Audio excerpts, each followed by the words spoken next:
cariños, estoy acá de nuevo com ustedes. Como estão, meus amores? Gostaram da aula de hoje? E aí, curtiram essa aula? Eu espero que sim. Mas antes de começarmos, vamos lá para aquele recadinho que eu não posso deixar passar, né, gente? Se vocês, e não posso deixar de lembrá-los também, que se vocês tiverem alguma dúvida, alguma curiosidade ou algo para acrescentar sempre a mais nas nossas aulas, é só mandar um recadinho para mim que eu vou atendê-los prontamente, tá bom? Pode passar lá no YouTube, dar um joinha nessa aula, dizer que tá bom, falar seu nome, falar de onde você está falando, qual sua escola, qual sua CRE, deixa um recadinho que a prof vai lá responder vocês, tá bom, meus amores? E sem mais delongas, vamos para a aula 6.2, a nossa revisão. Então vamos lá, galera. Hoje nós falamos do subjuntivo. Falamos desse tipo, desse modo verbal, né, gente, desse tempo verbal, em que ele é interpretado com sentido de futuro, mas que esse sentido, ele não vai indicar uma certeza, é um futuro incerto, que pode ser ou não acontecer. Ele sempre vai vir acompanhado de um complemento, ele vai pedir um complemento verbal, ele vai ser um verbo composto. O verbo no presente do subjuntivo, ele é bem fácil, os verbos regulares, para a gente poder conjugar. Nós vamos pegar as conjugações a primeira conjugação do singular do presente do indicativo, vamos tirar o O e acrescentar o E para o cantar, para os verbos terminados em AR, e o A para os verbos terminados em ER e IR. Nós também vimos uma listinha com os verbos irregulares no subjuntivo, que aí tem também toda uma regra de colocação de mudança vocálica no subjuntivo. Nós vimos na aula de hoje também o uso das apócopes. Quando é que vai acontecer as apócopes? Quais são as regras que existem? Por exemplo, para o primeiro e o terceiro, ele sempre vai vir sempre que vier antes de um substantivo masculino singular, eu vou usar a apócope primeiro ou terceiro. Para ele quedou em primeiro lugar, ele chegou em terceiro lugar, el terceiro colocado é Juan. Mas se eu utilizar com o feminino, ella chegou em primeiro lugar. Aí eu estou me referindo ao feminino, eu vou usar o primeiro. E aí tem todas as outras regras para uno, bueno, grande, alguno, qualquer e muitos outros. Também na aula de hoje nós vimos as regrinhas do uso dos porquês, muito igual o uso da língua portuguesa. Porquê junto sem acento, responde ou afirma. Separado com acento, interroga ou exclama. Junto com acento, causa ou razão. Separado sem acento, pode ser substituído por el qual ou la qual. Vimos também o uso dos dondes, onde o adonde é um advérbio que indica direção e leva um antecedente explícito. O adonde separado, quando não leva um antecedente explícito, vai indicar a direção, vai indicar a localização, mas não tem um antecedente explícito. O donde com acento é um interrogativo ou exclamativo. O adonde junto com acento, ele é um interrogativo e exclamativo também com um antecedente explícito. E o donde quando não leva antecedente e não é nem pergunta nem exclamação, ou seja, ele é uma afirmação. Na aula de hoje também nós vimos sobre as crônicas de uma morte anunciada, que conta a história de um romance, né, do Badiardo, que ele é muito rico e ele é vaidoso e ele acha que o dinheiro dele pode comprar tudo e ele, entre aspas, acaba comprando uma noiva. E fora as crônicas da morte anunciada, nós também revisamos e falamos um pouquinho dos nossos vizinhos, os colombianos. Certo, meus amores? Agora é aquele momentinho todo de vocês, momento em que vocês vão pegar o lápis, caneta, caderno, prestar bastante atenção. Daqui a 15 minutinhos eu volto com a correção da atividade.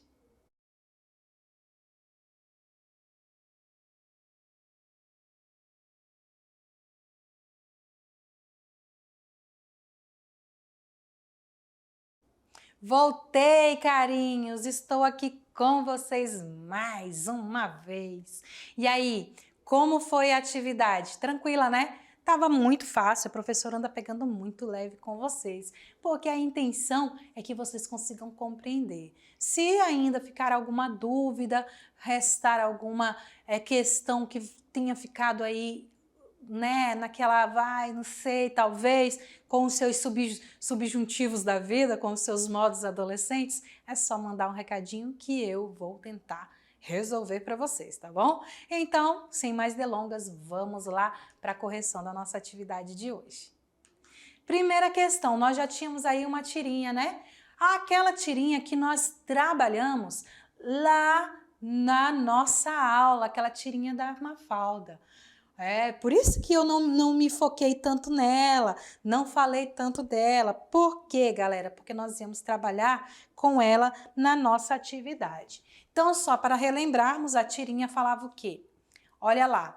¿Te imaginas a uma mulher presidente de la nación, Felipe? Opa, eu dando a resposta aqui para vocês. Ninguém viu, né? E Felipe diz, no, Dios nos libre.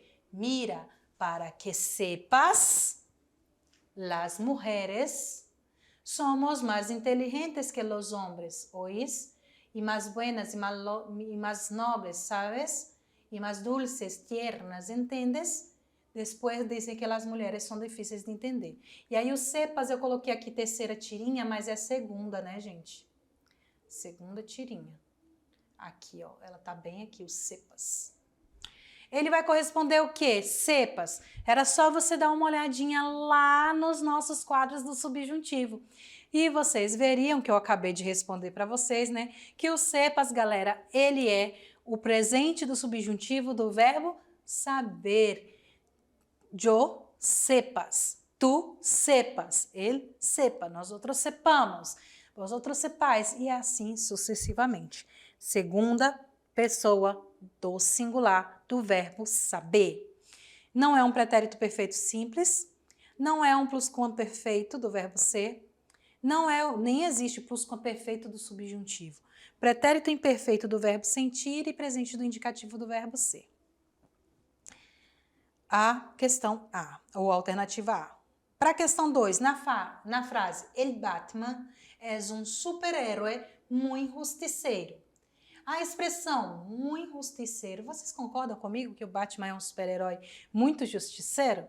Ele traz a forma muy apocopada, ou seja, a forma muy que vem do mucho, né? Em qual opção abaixo ele vai fazer o mesmo uso da forma correta? E aí vocês só precisam lembrar que o mútil, que o muy, ele vai vir antes de adjetivo, advérbio ou particípio. Muy después, muy más, muy en serio, muy menos, muy maior.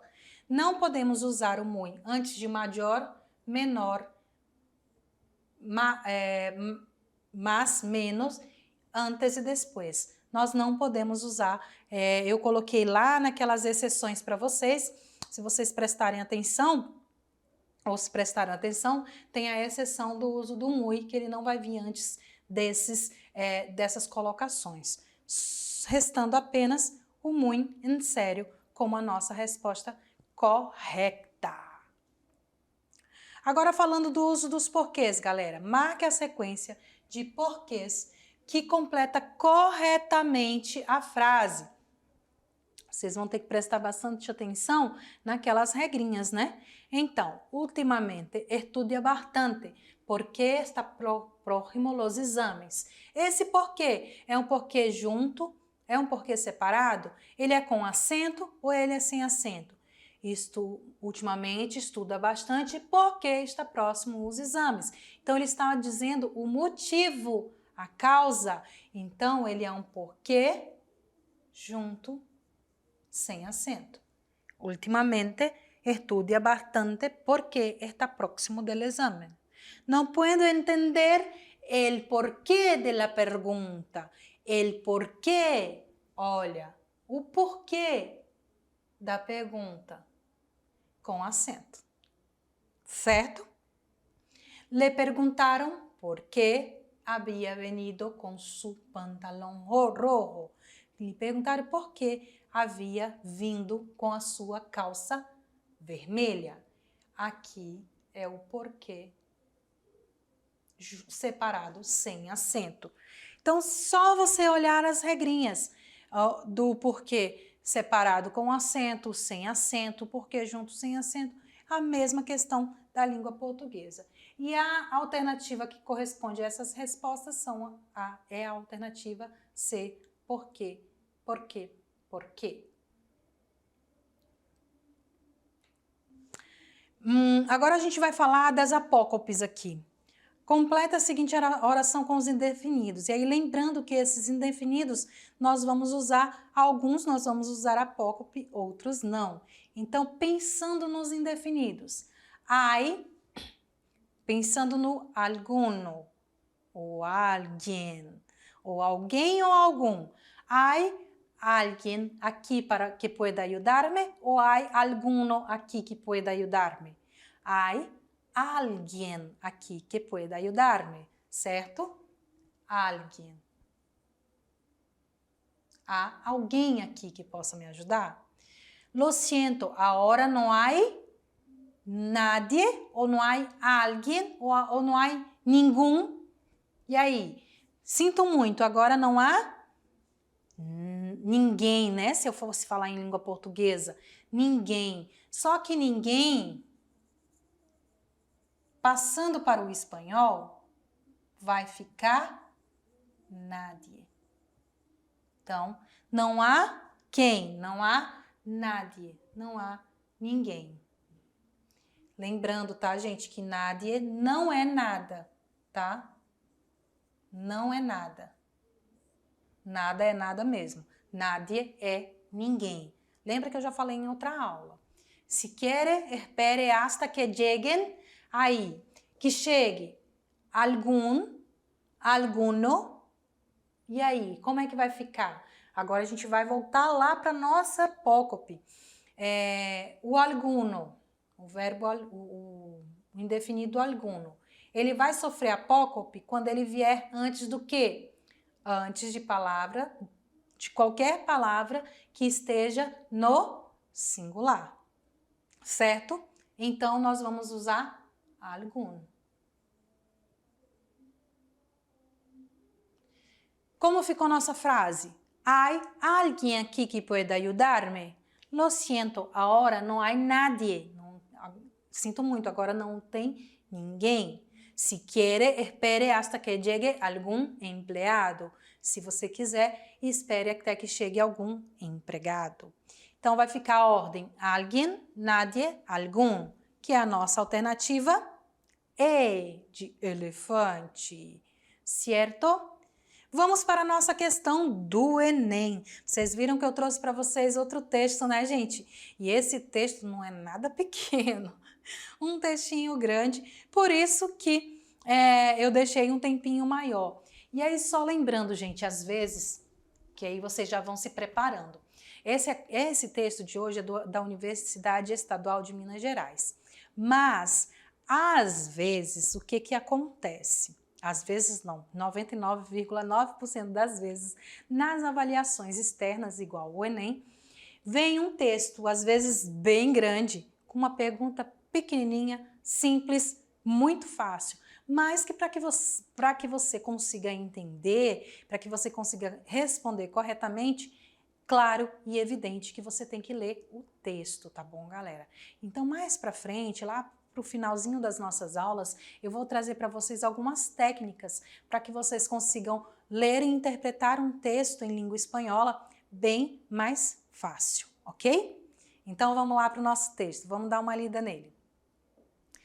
Como poner la mesa? Como colocar a mesa?